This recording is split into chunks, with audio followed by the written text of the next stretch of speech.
So again, good morning, everyone. Um, we are on chapter 27 that deals with deceptions. We're just going to start deceptions right now, but the whole chapter is contradiction and deceptions. As I have said in the beginning of this chapter, it's for us who's been reading this book from the beginning, it doesn't present that many news to us. And also it's very important that we reflect the historical time when this book was published in relationship to Spiritism, of course, that it for us, some of the things that you read is common sense.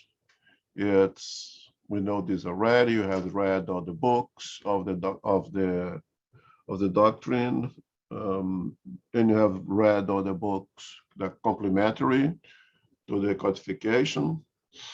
But if you put ourselves at that time, there was no complementary books. There was no psychography of Chico Xavier, of Divaldo Pereira Franco yet. This was very beginning of the whole thing.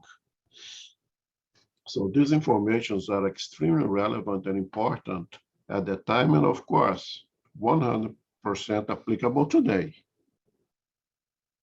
And extremely important that you refer to these suggestions over here from Kardec on how to manage our mediumship, how to use it as a medium and as receptive of informations provided by mediums, information that come from the spiritual world through mediums. So the story of mediumship is not applicable only for the mediums, but for us, less ostensive mediums. How do we deal with information that comes from the spiritual world? And it's extremely important in Spiritism, as we say, mediumship with Christ, which simply means that application of the moral values of Christianity when using mediumship as a medium, and again, as a receptive of information that comes from the spiritual world. And today we have short passage on deception, should be able to finish and start on charlatanism. Who will do the reading today? Yes, I will, John. Elmo. Thank you, Zoraida. Okay, so we begin. Deceptions 303. If being mistaken is unpleasant, it is even worse being deceived. Moreover, it is an inconvenience from which we can easily protect ourselves. The means for exposing the traps set by deceptive spirits have been set forth in previous instructions, and that is why we will say but little here regarding the matter. Following our, okay. I got you early short here because this very introduction of the topic of deception to me tells everything. Mistake is unpleasant. Yeah, we don't like to make mistakes. We don't like to get things wrong. And we shouldn't, right? Anyone who doesn't care or even get pleasures of making mistakes is at least something's wrong with that person, right? It's got to be pathological. Yeah. No one is pleasant of getting things wrong. But being deceived is even worse. And that's because usually mistakes come from ourselves. No, you accept that I dropped the ball, that I made a mistake. Deceiving is worse because it involves someone else. There is a sense of being betrayed. I put my trust in X, and X deceived me. So it has a second agent here, which makes it even worse. You make a mistake, you get mad at yourself. You were deceived, you get mad at yourself for allowing yourself for being deceived, and you get mad at the one who was took the active action of deceiving. So there is a passive and the active agent in being deceived, which makes it definitely a lot more worse. But again, in terms of mediumship, there are means of prevent deceptions. And Kardec says, hey, I'm not even talking too much about it because you already talked about a lot of it. Where did you do that? On chapter 3, on the chapter of methodology, Kardec covers it. In chapter 18, the problems that the chapter deals with problems and dangers of mediumship. That goes very big and very detailed on deception, that chapter. You just go back to refer to the chapter and you see. Chapter 24, identity of spirits. There also, Kardec gives very good suggestions and method to prevent deceptions. You have an ability of use this method he has to have a reasonable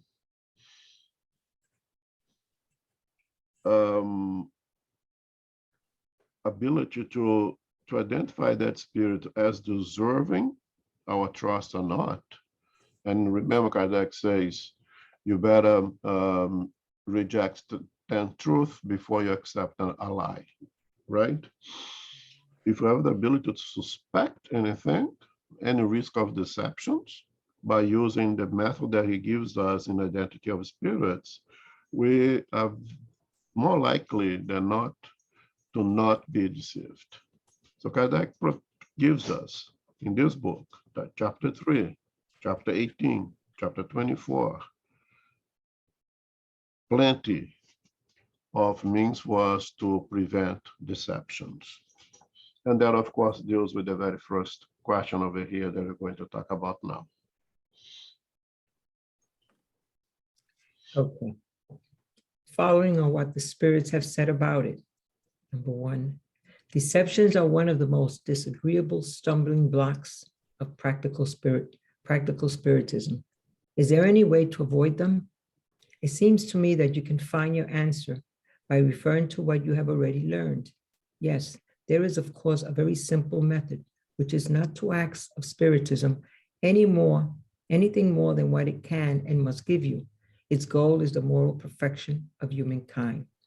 As long as you hold to this, you will never be deceived, because there are not two different ways of understanding moral truth, but rather only that one which every man and woman of common sense can accept.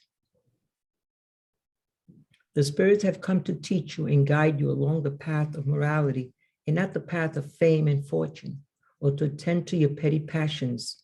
If you never made needless request of them, or those beyond their prerogatives, none of you would open yourselves up to deceptive spirits. Thus, we may conclude that the only one who is deceived is the one who deserves it. The spirits are not charged with teaching you about the things of this world, but with guiding you securely in what will be useful to you in the other. When they address the issues of this world, it is because they deem it necessary and not because you request it. If you see spirits as substitutes for fortune tellers and spellcasters, then you will be deceived. If all humans have to do was to address spirits in order to know everything, they would lose their free will and be outside the designs traced out by God for humankind. Humans must act on their own. God does not send spirits to make straight the path of their material life, but to prepare them for the path of future life. However, there are persons who ask for nothing and are nonetheless terrible duped by spirits who manifest spontaneously without having been evoked. They ask for nothing, but they accept what such spirits say, which amounts to the same thing.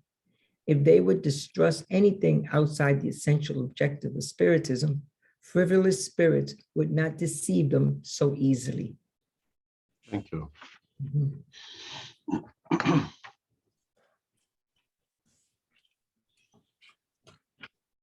You need to go back to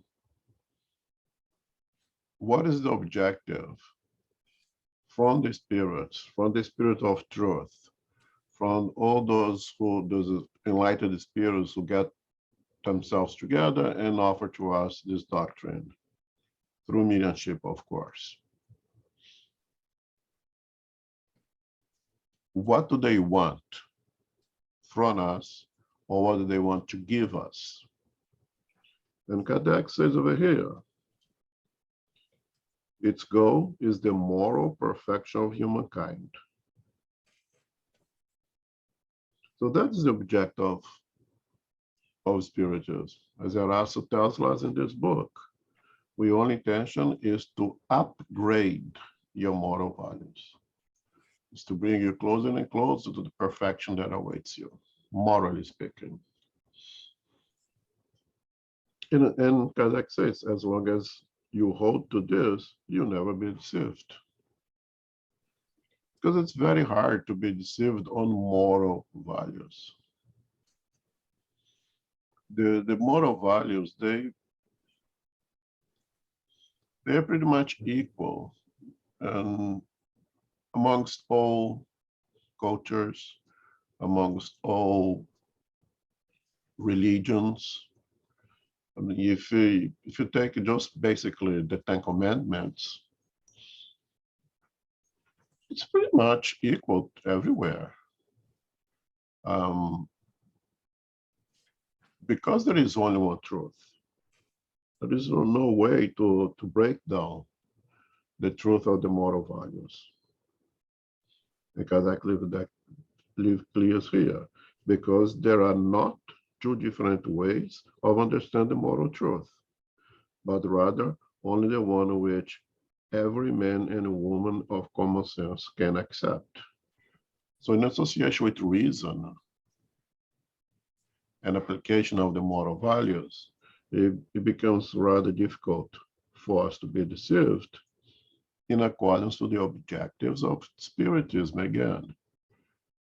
Give us tools to upgrade ourselves morally.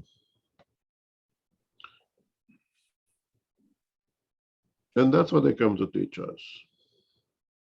But if we deviate from this objective, if we use mediumship looking for other goals, we open ourselves to deception. If we deviate from this objective and we start seeking informations of things that deal purely with the physical world, purely with our future materially here in this planet, or even in terms of relationships here in this planet, as incarnate spirits, we open ourselves to the risk of being deceived.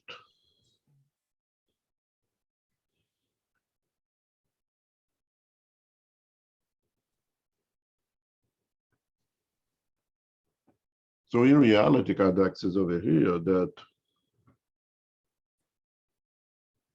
we open us to be deceived, and it says, thus we may conclude that the only one who is deceived is the one who deserves it, or is the one who seeks to use mediumship outside of its objective, opening the doors for deceiving spirits to come and use that same mediumship to deceive us. From time to time, the will offers us informations, revelations even, of things pertaining to this physical world. Because there is not one single life. Because there is one single life. We don't have two lives, right? You don't have the spiritual life and the physical life. You don't have a incarnate life and a discarnated life. We have one single life in different phases. Sometimes that single life we live in the spiritual world. Sometimes that single life we live in the physical world and associate with the dense matter. In either way, regardless if you are having the discarnate stage or the incarnate stage, there is a point of interception of those two lives, because it's one and only. Because although right now I am incarnated being, I still have a perispirit. I still have encounter with the spiritual world. I still am, and we are all at a minimal level mediums. We still interact with the spiritual world, and the other way as well. Although someone right now is discarnate, living the spiritual world, but it still identifies him or herself with a very last incarnation in the physical world. We see that in our mediumship meetings, that great deal of the problems they face in there is not really with that stage being that discarnate, but is a consequence of everything that they suffered, everything that they went through, everything they did or did not while incarnate here. So there is that point of interception. And very often the spiritual teachers of moral values, they would have to go into things that pertain to the physical world to provide us some instructions on how to manage our lives here in order to gain, again, the objective moral upgrade. So there is from time to time revelations. As an example, Andrea Luiz letting us know about the function of the pituitary gland way before our science could understand. And our science was only able to confirm those information some 50 years later with the invention and upgrade of the magnetic resonance or the MRIs. So from time to time, it becomes necessary that they tap in and provide us information regards of things of this physical world when it's necessary. But that's not the objective. That's not what they wanted to do us, they want to teach us. If we seek this kind of information, we are going to do one thing. We're going to get away, separate us from the more evolved spirits who just want to upgrade us morally. And since we have that mediumship, we're going to open that space for the spirits less evolved to take that place and use in accordance to our desire. They're going to give the information that you are seeking. And I'm seeking who I'm going to marry later. That's the information they're going to give you. Can I trust it? It's up to each one of us to make the decision. You know, we're going to find the treasure that I know that it's hidden somewhere in the Bahamas. If that's what we're going to ask the spirits, I'm sure the spirits are going to give us this information. Is it trustworthy? But what does it tell about you as a person, as an eternal spirit, when you seek this information of the spirits?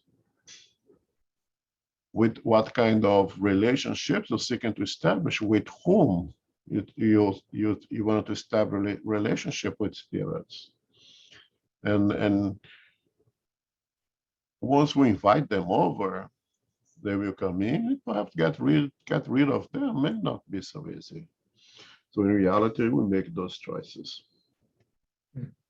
God does not send the spirits to make the straight path of the material life, but to prepare them to the path of the future life. So the goal is to prepare us to spirituality.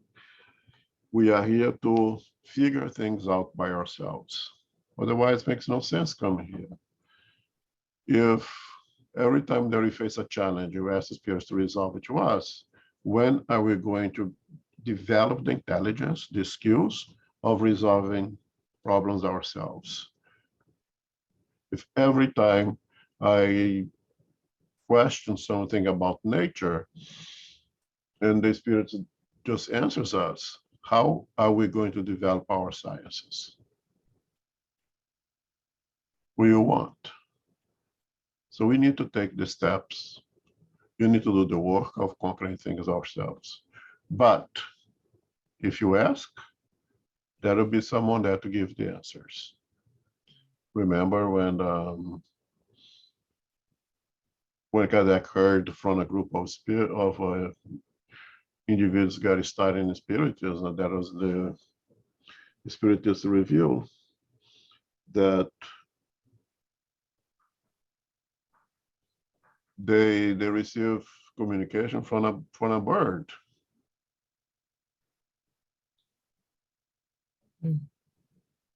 Telling how was the death of that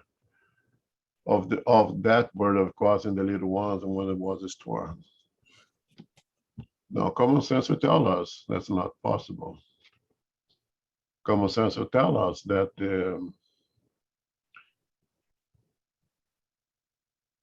if a bird has a perispirit without a belief, but that's another discussion, how that could interact with the perispirit of a human being? How would it be the means of communication of a bird and a spirit and a human being, perispirit to perispirit? Common sense doesn't allow us to believe in it, but you may choose to believe it. Mhm.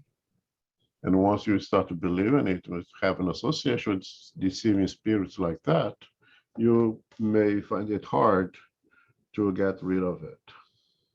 Mhm.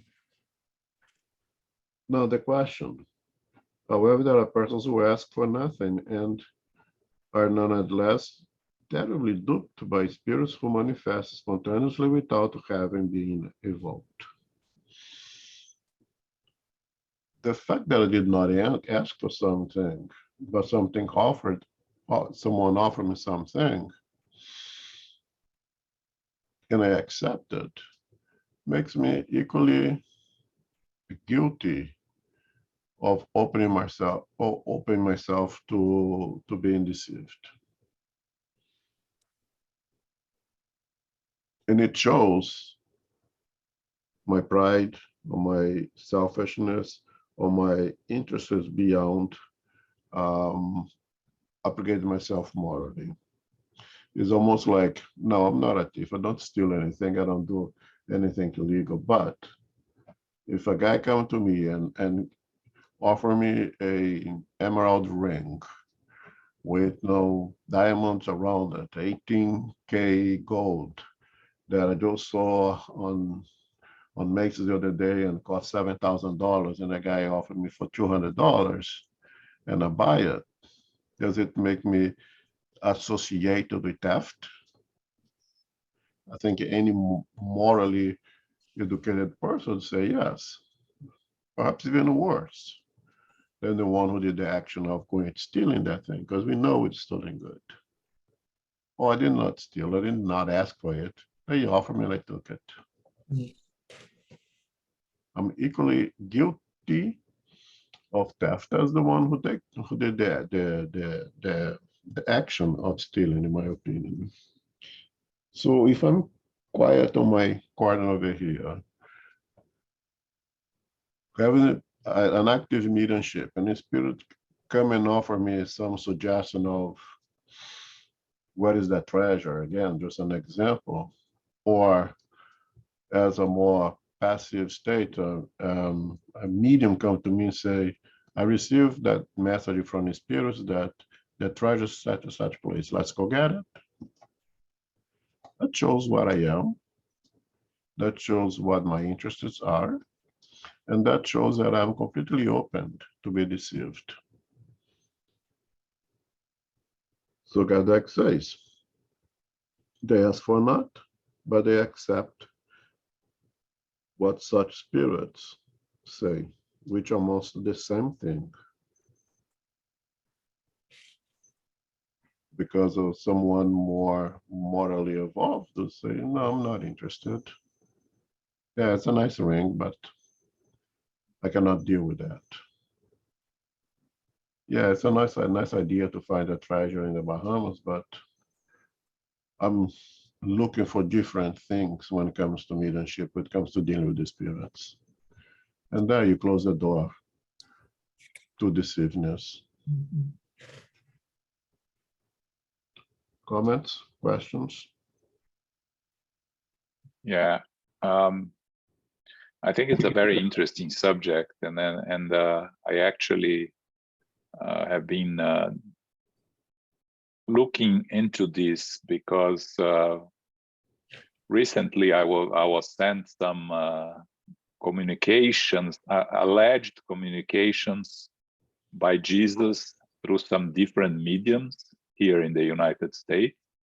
There are books published. There is a whole literature on this alleged Jesus Christ communications, and you listen to the communications, and they deal with spiritual issues much more than material issues, and you hear it, and it's shallow, but there is nothing really outrageous, anything that you say it's not it's clearly wrong. So I was thinking about the 10 rejecting 10 truths, then accepting one lie. So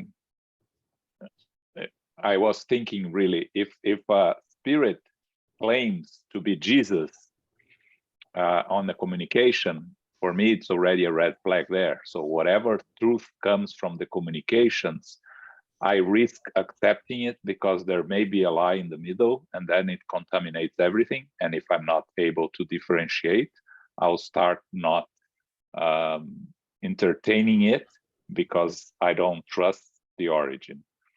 But it's very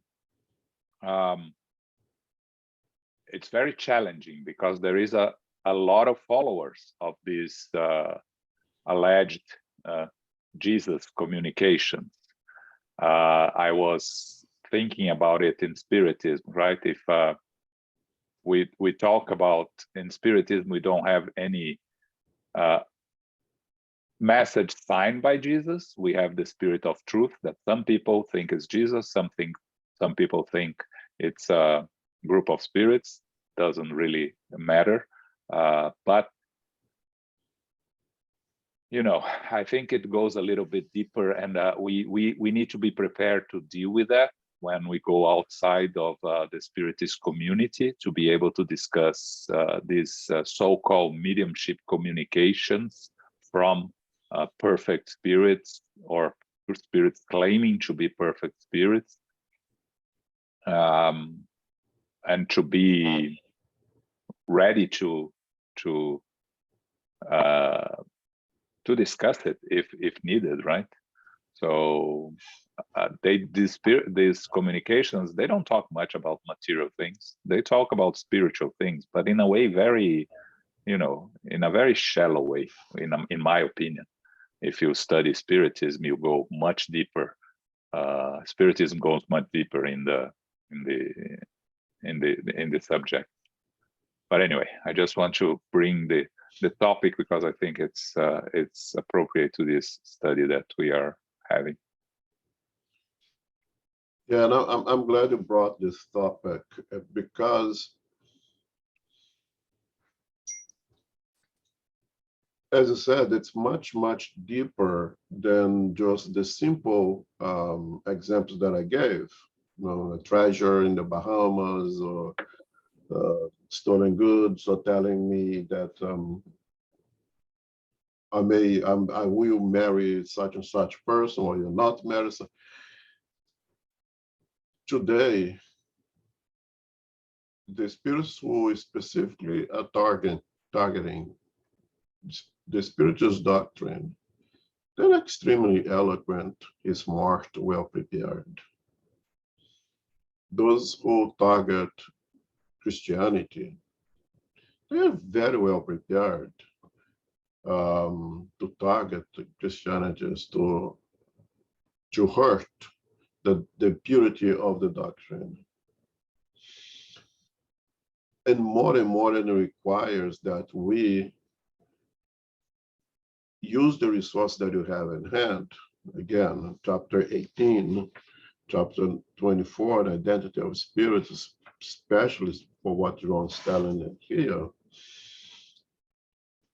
And to be extremely careful. Not only have to protect ourselves individually, we need to protect the doctrine that we accept as the one to bring us truth, not all the truth, some of the truth, but whatever it's bringing, it's truthful. And the only way that we can do that is doing exactly what Ron's telling us, being very careful and make use of all these tools and reason. Some would say, and I think part of this process of attacking spiritists is saying that doctrine is elitist, is a bunch of very proud individuals who are closed into themselves, not open to anything. I think there is a small risk of elitism. I think there is a small risk of leaving some things out of this fear of contaminating the doctrine. But I think it's a risk that you need to take. I think it's a valuable risk. Because eventually, if those truths that we left out are indeed truth, eventually they will come in. They will become a part. Because again, as the very beginning, we cannot deceive, we cannot change the truth. We may reject it now, but eventually, as you progress, as you mature, we will accept them. But it's better to reject them now than accept some falsehood that becomes extremely difficult to get rid of. Idea of Jesus Christ bringing messages, using mediums to bring a message to us. Is it an absolute impossibility? I would say no. Is it possible? I cannot say that it's not possible. But I would say with reason that is extremely unlikely.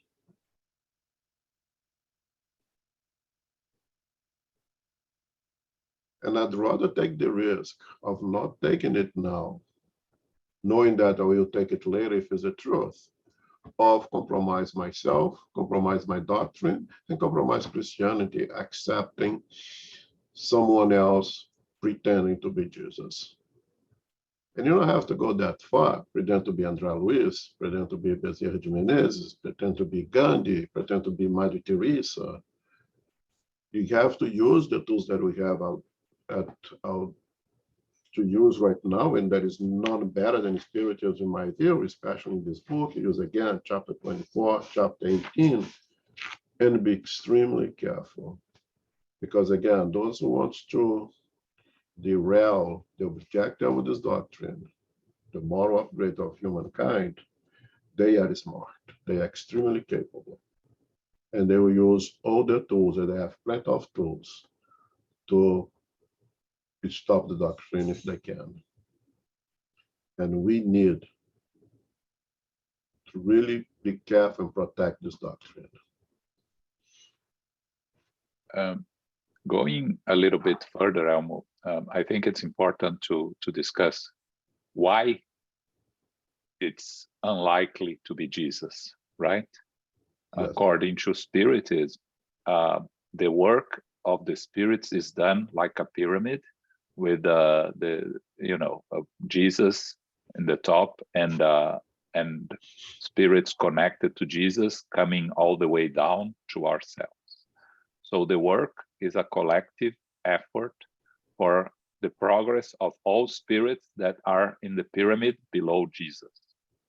So when we have a spirit like Emmanuel, which is a more evolved spirit than ourselves, giving us messages that we are studying and are still struggling to understand, we are helping ourselves. Emmanuel is also working on his own evolution, and the whole process makes sense. Why Jesus would come directly if he can send intermediaries that are already more evolved than us, that can already bring us teachings that we are still struggling to understand. So meaning it's a collective work. When you think of why would Jesus come to 1-2 mediums directly, and only, that medium receives only one spirit, Jesus. That's important also, right? Whenever you receive only one spirit, a medium is in serious risk of being obsessed. That also we learn in Spiritism. So all this together, right? It's a teaching lessons for us, and I think it relates because people that are followers of these doctrines or these teachings, they never heard of Spiritism, so they are not really attacking Spiritism or anything like that, but they are being victims of deceiving spirit, and that is the danger that we need to be aware of. These people cannot be convinced that is not Jesus. They don't want to be convinced. They want to think it's Jesus because it suits them, but it's important for us Spiritists to analyze and put the logic and the reason behind it to reflect on it. Yeah, and using what Spiritism offers us only when we think in terms of the perispirit to perispirit contact. When we imagine the purity of the perispirit, whatever that may be, how would that interact with the perispirit of us incarnating in a world of trials and expiations? Was it the method, as I said, much simple, is the message comes from Christ to someone who is able to receive and is able to deliver to us. Someone of the quality of said of Emmanuel, of John the Angel, that would make a lot of more sense. That would be a lot more reasonable for us to accept.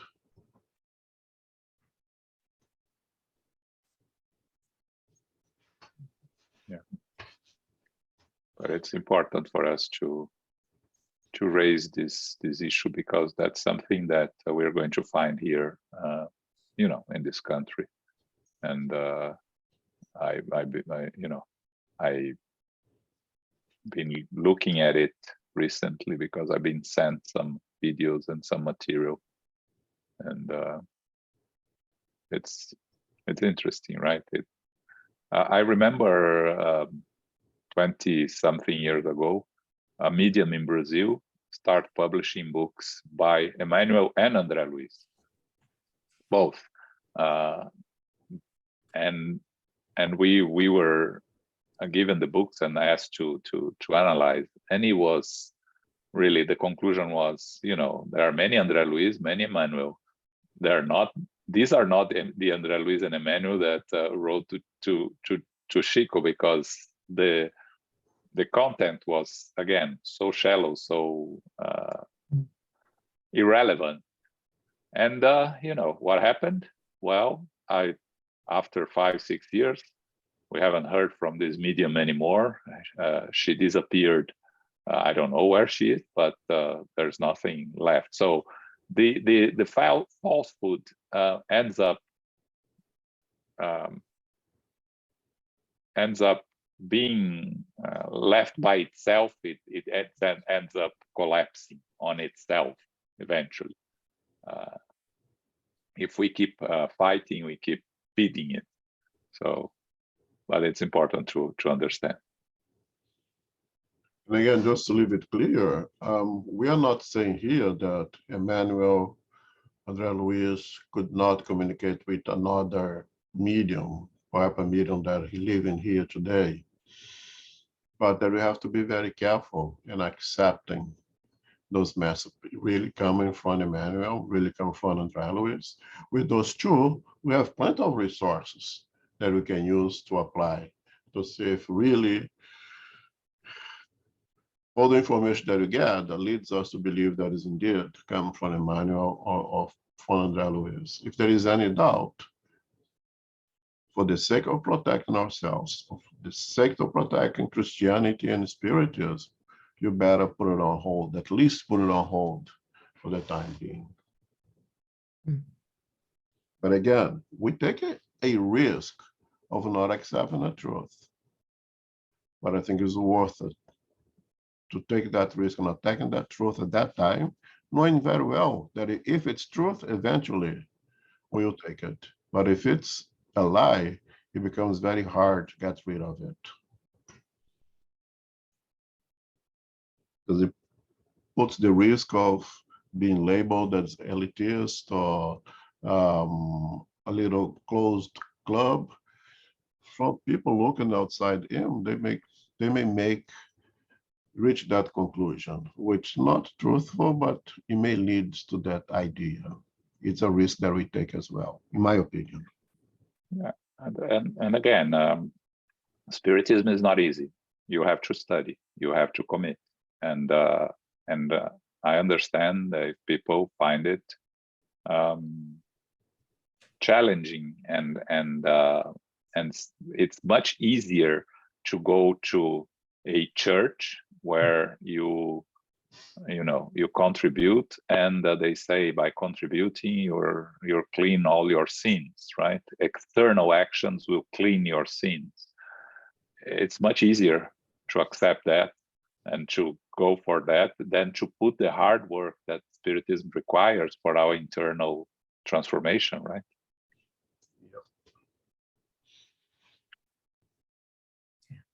All right, any more comments?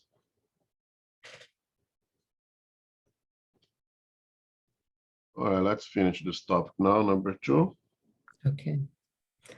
Why does God allow sincere individuals who trustingly accept Spiritism to be deceived? Couldn't this lead to them giving up their belief? If they gave up their belief for that reason, it would be because their faith was not very solid in the first place. Persons who would abandon Spiritism because of a simple deception would show that they had not understood it and that they had missed its main point. God allows deception in order to test the perseverance of true adherents and to punish those who use Spiritism simply as a means of entertainment, the spirit of truth. The cunningness of deceptive spirits sometimes surpasses anything we could possibly imagine.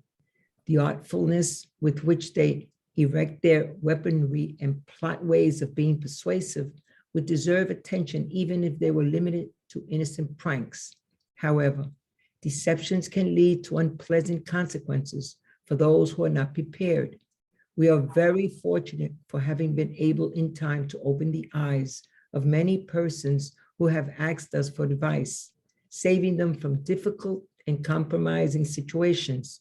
Among the methods used by these spirits, we should put in first place as being the most frequent, those that excite greed, such as the revelation of vast buried treasures, the announcement of inheritances, and other sources of wealth. We must also regard as suspect predictions with set dates and all precise indications regarding material interest. We should take all care with arrangements and prescribed or advised by spirits when the purpose is not clearly reasonable. We must never allow ourselves to be dazzled by the names assumed by spirits to give validity to their words. We must distrust audacious theories and systems. And finally, we should distrust everything outside the moral objective of manifestations. We can write an entire volume about the most curious stories involving all the deceptions that have come to our attention. Thank you.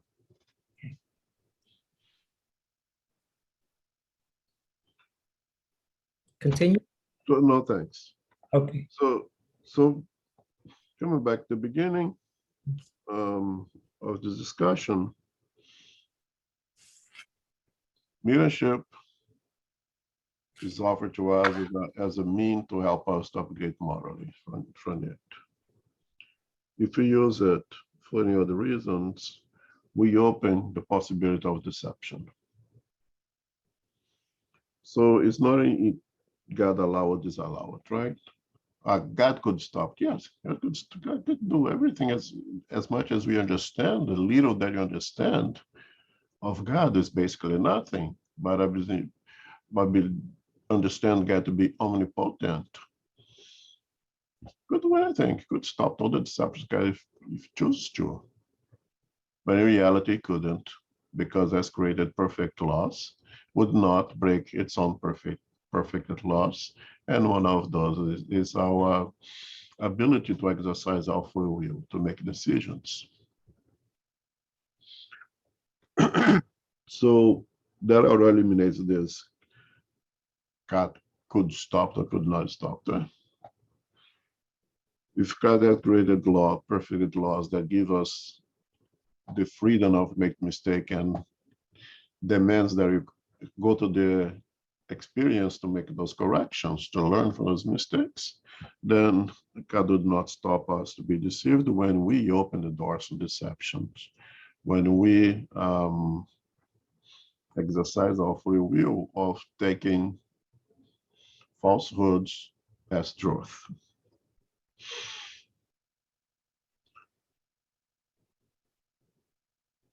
Now, if one of us here choose to disbelief in spiritualism because of a deception, it means that you have not understood spiritualism at all.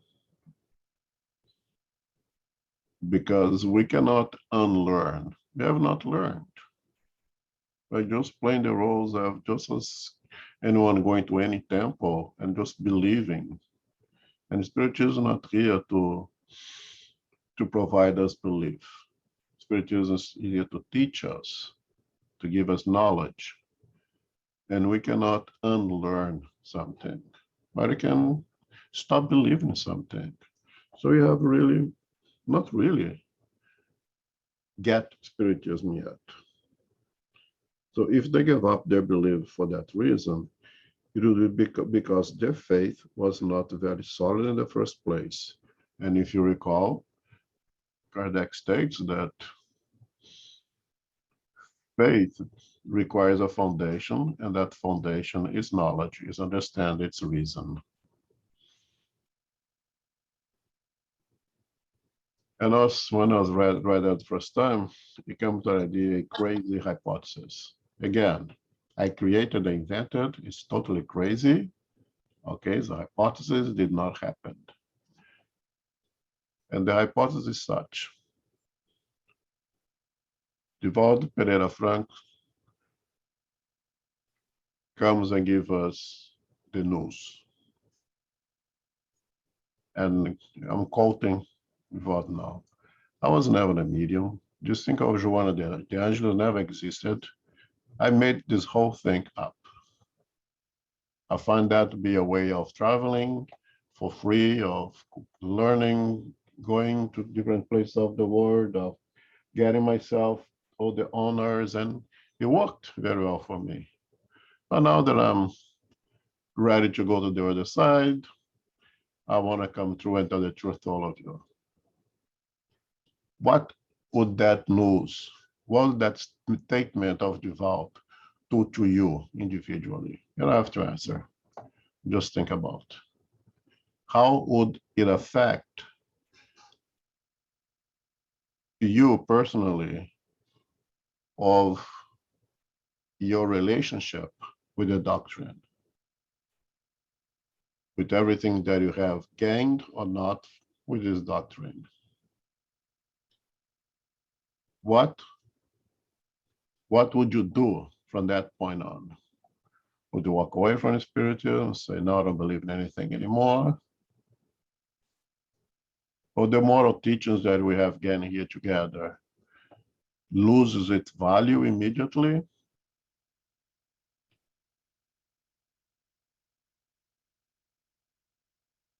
Again, it's a crazy hypothesis, okay? I invented that, did not happen, and I dare to say it will not happen. I may not gather on the future, but I'll be crazy enough to say that will never happen. Okay, but if it did happen, how would that affect you in your relationship with the doctrine? It happened with the Fox sisters.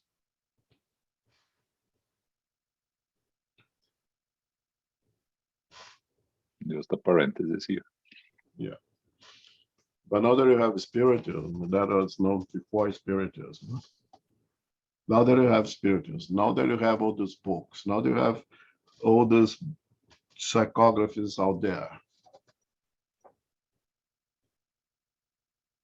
what would change? Hopefully nothing. If we did understand, if we do understand the doctrine, nothing would happen, nothing would change. But then each one has to say, do I really get this doctrine? Or I'm just another believer that lack knowledge. So now I can just believe. Now I can alter everything that I have in relationship with spirituals because of this news. Would the books, Psychography of Divaldo Pereira Franco to John and Angel, let's say that it was all a falsehood. Would those moral values lose its value, or it's still stand as the message itself carry values? If you understand the doctrine, yes, the messages are good. I'll take the messages, regardless of who's the messenger, regardless who is the deliverer of that message.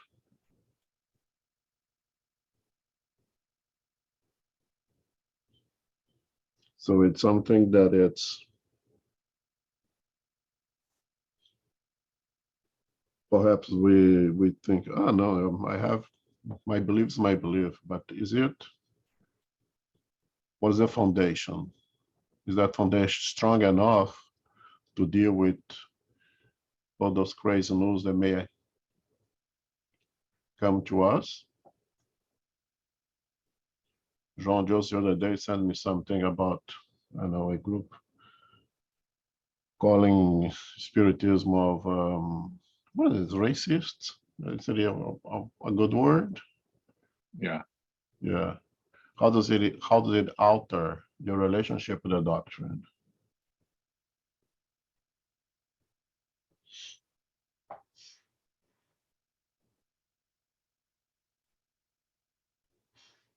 Yeah. If you understand the spiritism, it would not alter anything.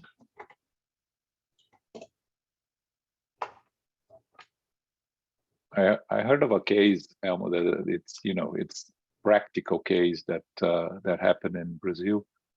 Someone that left a spiritist center and spiritism altogether because this person was discriminated in the spiritist center, right?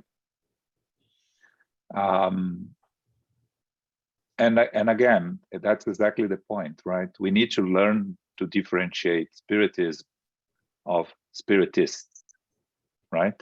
We are all imperfect beings. We have all our imperfections, our biases, our errors.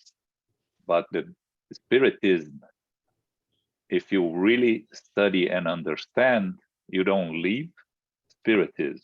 You leave the spiritist center where you are discriminated, of course, but you don't leave spiritism because spiritism belongs to you in your life, right?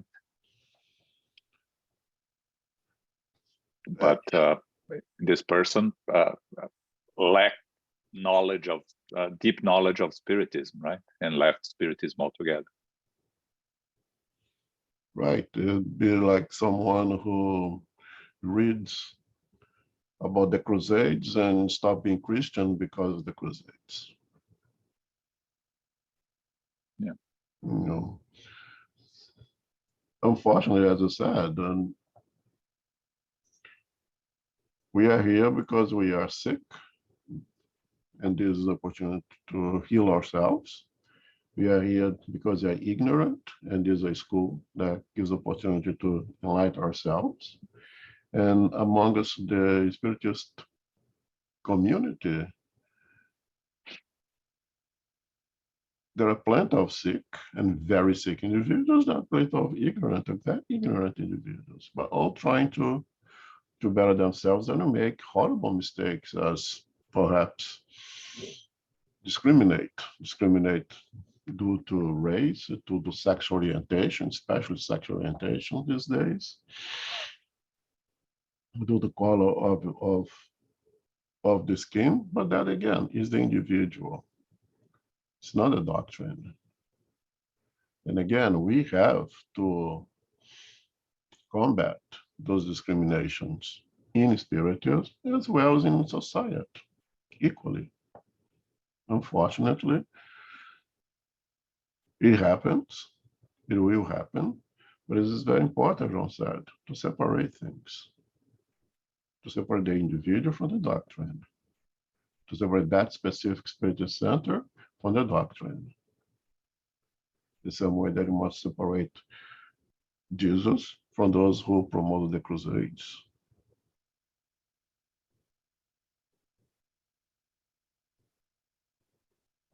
The Inquisition. The Inquisition, my goodness. Yeah. Yeah, but you know, we have if you read the recent books by Divaldo Franco, we have spirits that still attacking Christianity because of the Inquisition, right? Attacking Jesus because of the Inquisition. That you know, the recent books from Divaldo, you read that from Manuel Filomeno de Miranda, and so you know that's a problem that we carry, right? We cannot separate the teachings from the individuals, right? So, do the individuals that promote the Inquisition were following Jesus? Oh, they claim to be, but clearly they were not, right? Because Jesus never said to kill anyone. On the contrary, he said to love one another. Yeah. And examples we had in our mediumship meetings of those. Yeah. You know, this is very hard to say no. Those who did that has nothing to do with Jesus, has nothing to do with Christianity. To make them to understand that's extremely difficult. Yeah, because when you Sometimes are impossible. Yeah, you suffer the persecution in the name of something. The name of something, very difficult to be able to rise above, right? Extremely difficult. But it's interesting here on the comment by Kardec, right? By the end here, when he says, we must never allow ourselves to be dazzled by the names assumed by spirits to give validity to their words. Exactly what we were discussing before, right? Someone claiming to be Jesus give them communication, and we become blind because it says it's Jesus, and we don't analyze. And yes, and continues here, we must distrust audacious theories and systems. And finally, you should distrust everything outside the moral objective of manifestations. Well, people choose to believe in those things that is completely unreasonable and start to believe in all kinds of theories that just because come from the spirits, it's validated just because coming from the spirits. But then again, we have here in this book excellent tools to protect ourselves from this. You have 3 chapters that, if you read and understand, will definitely protect us, individuals, and will protect the doctrine if most of us take the time to read and understand the book. The problem is exactly that. People are become spiritist in the same way that when we become a Yankee fan or New York Giants fan with no depth of understanding what is this doctrine, what it has to offer, and then what is the objective of it. In that shallowness, you've been deceived, you just walk away because there is no foundation. Again, faith, the foundation of faith is reason, is knowledge. If there is no knowledge, it's shallow. A little wind will drop the house. But if you have a strong foundation, then you'll be able to deal with all those adversities that is thrown our way because we have that foundation. Yeah. And little knowledge sometimes is more dangerous than no knowledge. Yep.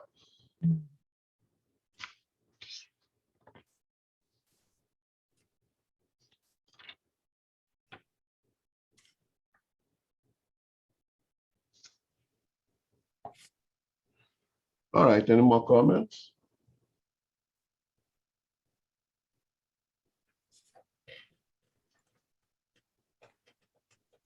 And then we can start a new chapter, Okay. chapter 28. Charlatanism and trickery. Mediums for hire. Fraudulent manifestations.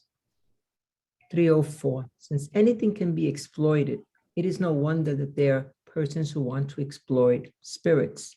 It remains to know how spirits would take it if such an attempt were made on them. We may state from the start that nothing lends itself better to charlatanism and trickery than such an occupation. Since there are many more fake mediums than somnambulists, this simple fact in itself is a basis of distrust. On the other hand, unprofitableness is the best response to those who only see the phenomenon as clever tricks. There is no such thing as non-profit charlatanism. What reason would persons have for practicing deceit without profit, especially if they recognize trustworthiness places them above suspicion? If mediums' use of their faculty for monetary gain raises suspicions about mediums in general, it does not prove that such suspicions have any foundation. They may truly have the faculty and still act in good faith, although expecting to get paid. And in that case, let us see if it is possible to expect a satisfactory result. Thanks.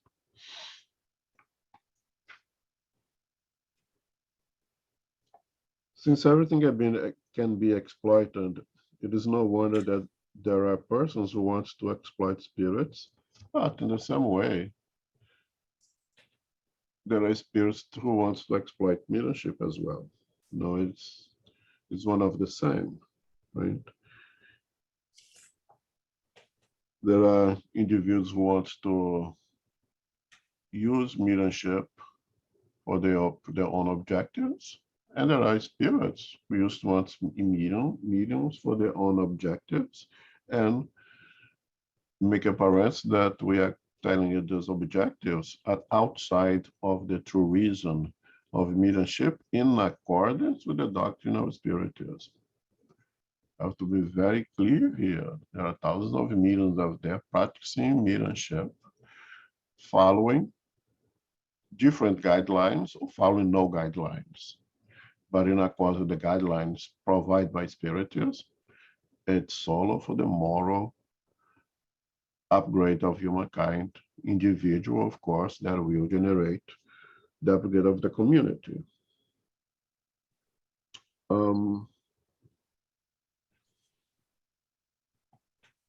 Kardec says over here, since there are many more fake mediums than somnambulists, with basically fake mediums than real mediums in this case here. How does Kardec know that? Kardec knows that because he did a study. He's not making that up. He just imagined that. He's not saying that because the spirits told him.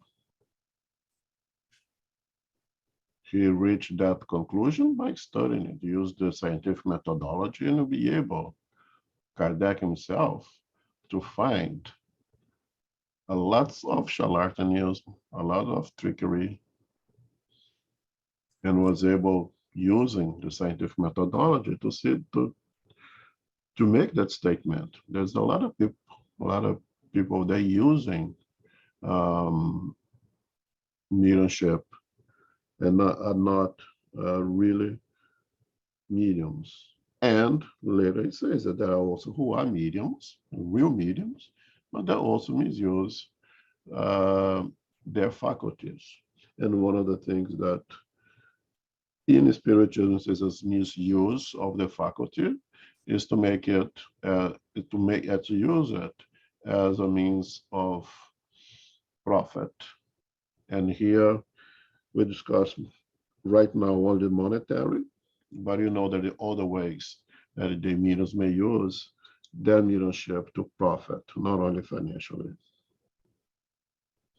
But financially is a big one of them.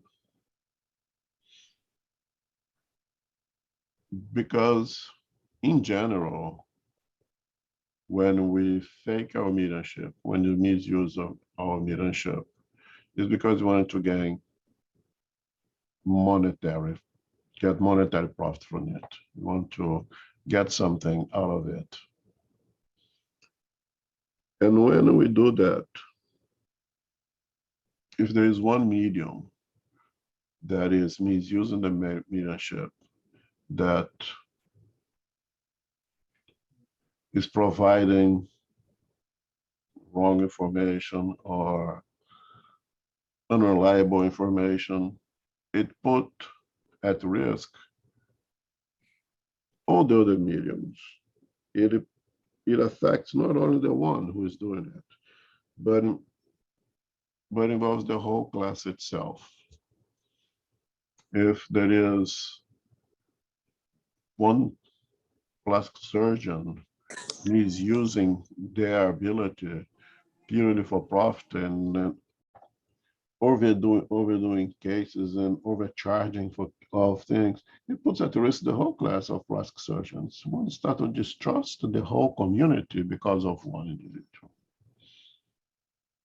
or at least places the risk for that to happen. So in spirituals, we suggest that you do not use mediumship as a means of financial profit.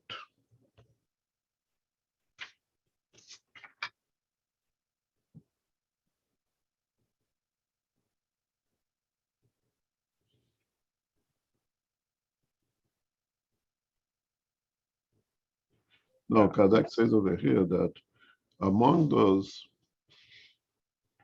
that misuse the mediumship, not of them are false mediums, some are real mediums, okay? If mediums use the faculty for monetary gain, raises suspicion about mediums in general. We spoke that about. It does not prove that such suspicions have any foundations. They may truly have the faculty, so they are true mediums, and still act in good faith, although expect to get paid. In that case, let us see if it's possible to expect a satisfactory result. Especially in this country where the idea of one should receive a material reward for any work that one does, one may have actually an acceptable argument. If I take my time is money. If I put my time, everybody agrees time is money. If I put my time in the exercise of mediumship, it is reasonable that I get a reward for it. If the individuals get paid for doing their work that they do as a cook, as a doctor, as a financial person, whatever there is, why not? When a medium provides service to the community, why you would not get paid? It's a valuable argument. Naturally, in spiritualism, we know by now that we understand that there are rewards that are not measured with a dollar sign, that cannot be quantified or with a number can be qualified but not quantified. The rewards are beyond, way beyond material things. But it's hard for certain communities to take that seriously. And Kardec said over here, maybe they have all the good intentions. Maybe they really want to provide good service for the community. But it's so the idea of get a financial reward when they use the time doing an activity is so impregnated in that culture that it becomes easily acceptable for a medium to charge for their service with the best of it, of the intention and everything else. And then Kardec will say, let's see what the results will be, satisfactory or not.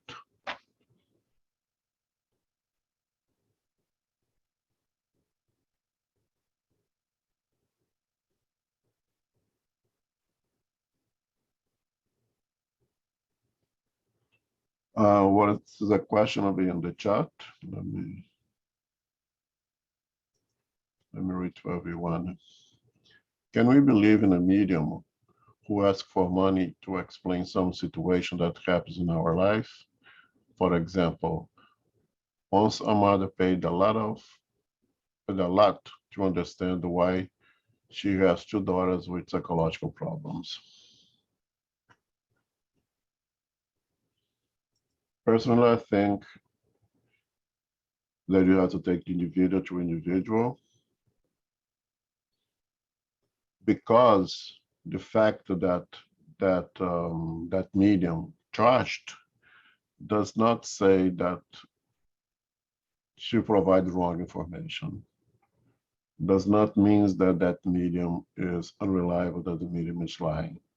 Just as I said here, they may have all the intentions, but the culture of charging is so impregnated in that community that it's very hard for a medium to distance themselves from getting financial profit for the service they provide. But it does generate the suspicion that perhaps the information is not 100% correct. I'm going to see here now, and why would you say that? Because one of the things, if I'm going to charge you for a service and you already paid me for that service, I must provide that service. So you come to me, and let's assume that I'm a medium, which I'm not, more extensive medium, and I charge you X amount of dollars to give an answer of a question that you have. And in that session, half an hour passes and nothing happens. I have two options. I can be totally honest and say, hey, I didn't get any answers from the spirit. I cannot answer your question. Here's your money back. Or I can think, and I have to pay rent for this place. You know, this time that I spend with individual, I could receive messages and get the money that I deserve for the time that I spend it. I will provide an answer for myself. The fact that I accepted that money opens the door to questioning. As the opposite, the one who offers it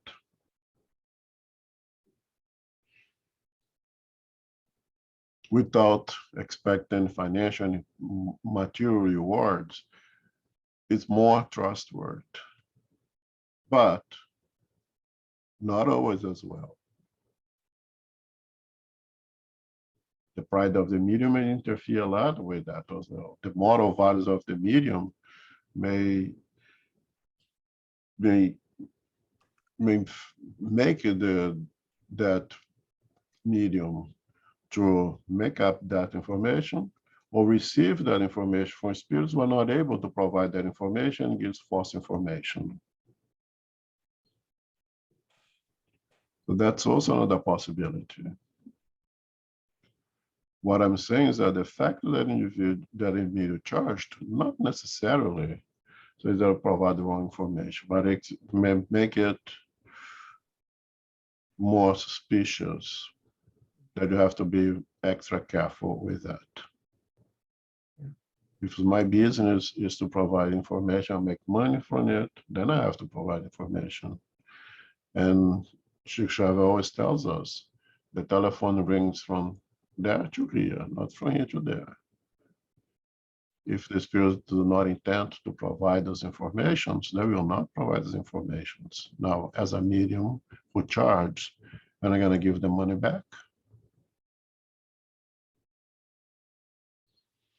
And another thing to question is, would a morally evolved spirit provide information that perhaps should not be provided?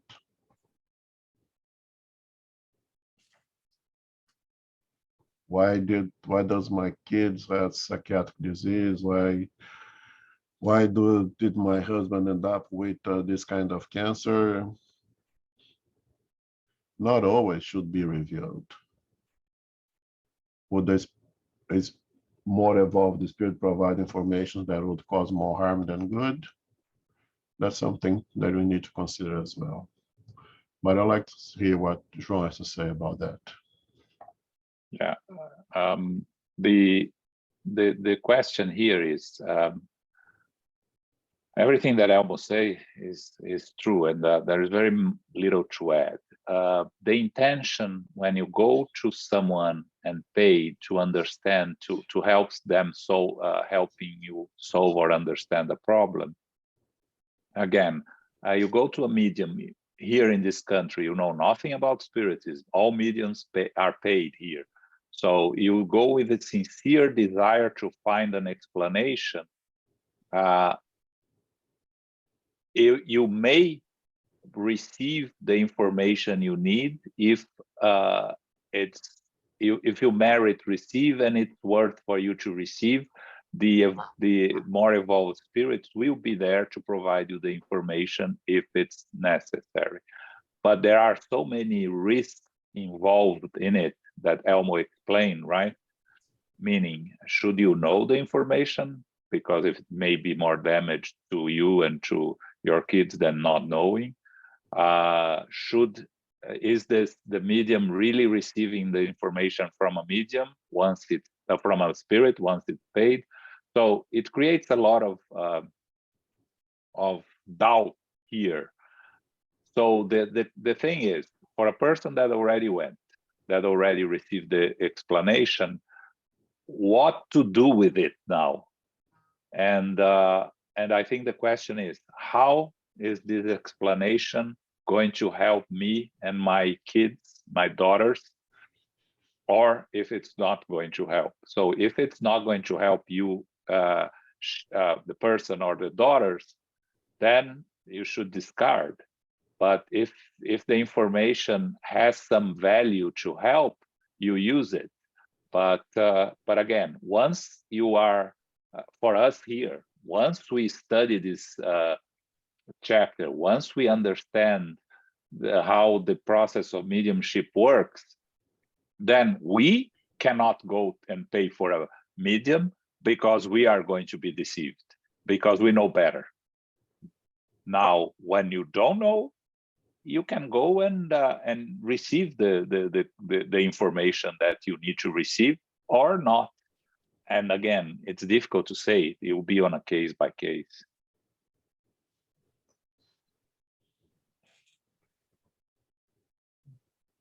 What we can say over here is that if that information is really useful for that individual who is asking, and then for those who participate in that whole circumstance together, that individual will likely receive those informations in many possible different ways, through a dream,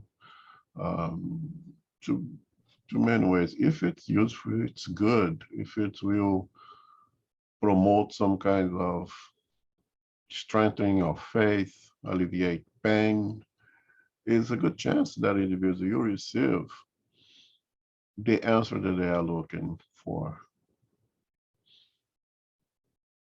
But in any way that I could say over here, no, we cannot trust just because it's charging. No, I could not say that. As Jean said, it creates doubts.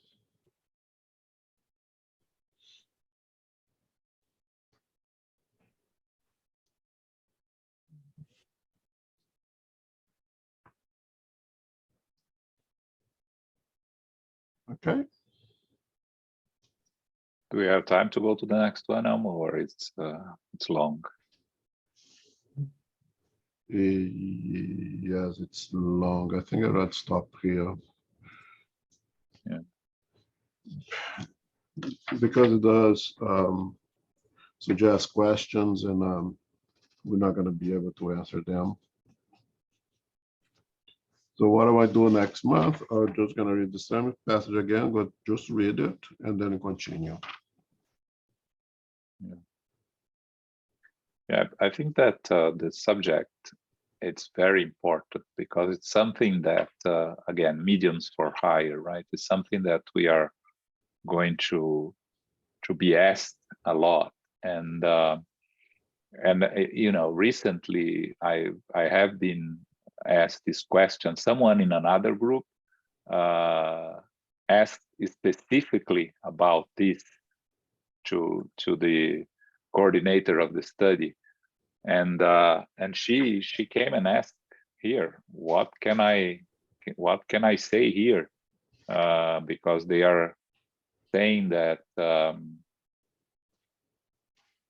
there is this chapter that Kardec, and we're going to get there probably next month, right? We cannot, we of course cannot deny the possibility there are paid mediums who are honest and conscientious, since there are honest individuals in all occupations. We are only addressing abuse. And someone came to the group, an American, and asked her, listen, I read this, so what can you say? And again, it's important to stress here, Kardec never said that paid mediumship is forbidden. He only said it's dangerous. And when it's dangerous, we better avoid, because we don't know the consequences.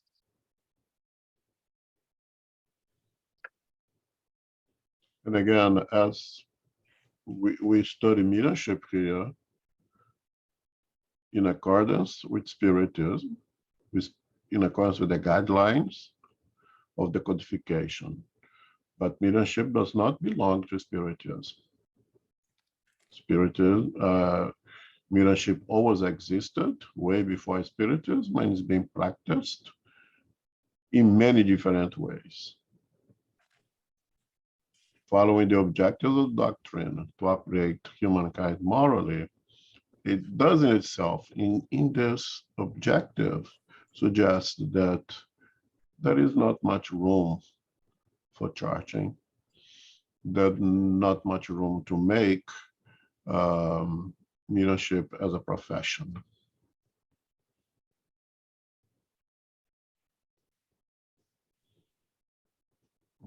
So the chart here. And we have the example of Chico Xavier, right? That if he had charged for his mediumship, he would have been a multimillionaire. He didn't receive a penny for any of this wonderful work that he received, and he would, during his life, he received many presents, because people knew that he wouldn't accept money. He would direct the money to causes, and he received many presents, and all the presents he received, he gave away also. He never stayed with anything, because he said, the presents are not for me. I was just the intermediary. The spirits are the ones. So if I cannot give something material to the spirits, I'll give to someone in need. So we have the example. Of course, we're not going to be him, but the example is there. We learn from the example, the teachings. Once again, we're not going to disrespect in any way the strong cultures of different locations that makes it very, very difficult for individuals to give for free what you receive for free. But in accordance to spiritism, that is the suggestion from the spirits. Yeah, Lily Dale is a thriving spiritual community that all mediums there charge, but it's a protected environment, a beautiful spiritual environment. Again, we respect.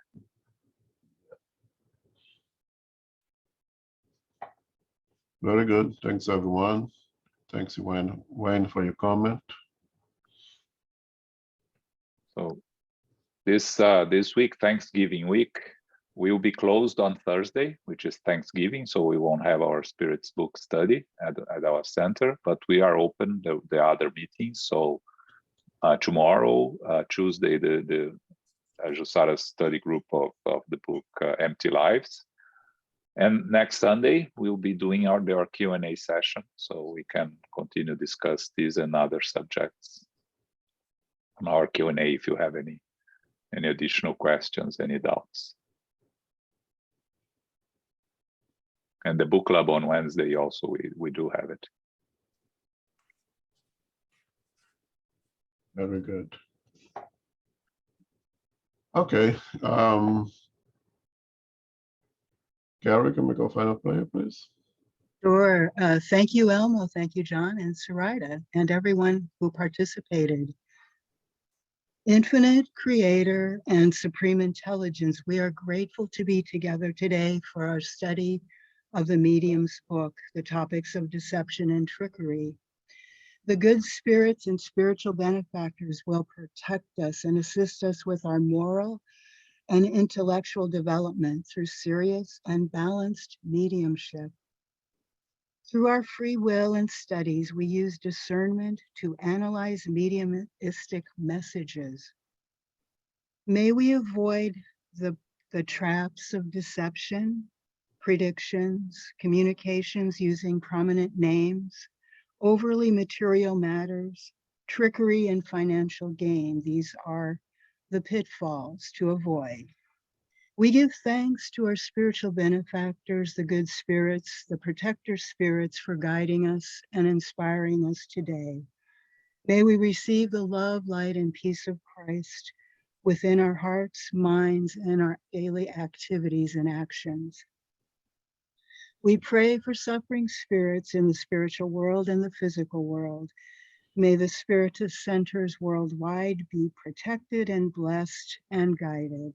We pray for guidance and protection for SGNY, for our teachers, our directors, our mediums, and our workers, and also the families and the participants who are gaining this knowledge through the medium of Zoom. We are grateful for what we have received today, and may we continue throughout the week with our prayers, with our studies, and with our mindfulness, knowing we are never alone and that assistance is available as we reach out, as we ask, and as we do our part. And we humbly ask now for safety and protection as we return to family, friends, loved ones, and coworkers. And during this week of travel and family gatherings, may we be provided with protection, guidance, and love within our hearts and minds to share as we are able to. We close now and remind ourselves to be beacons of light. Go forth now in peace, in love, in light, and in charity. So be it.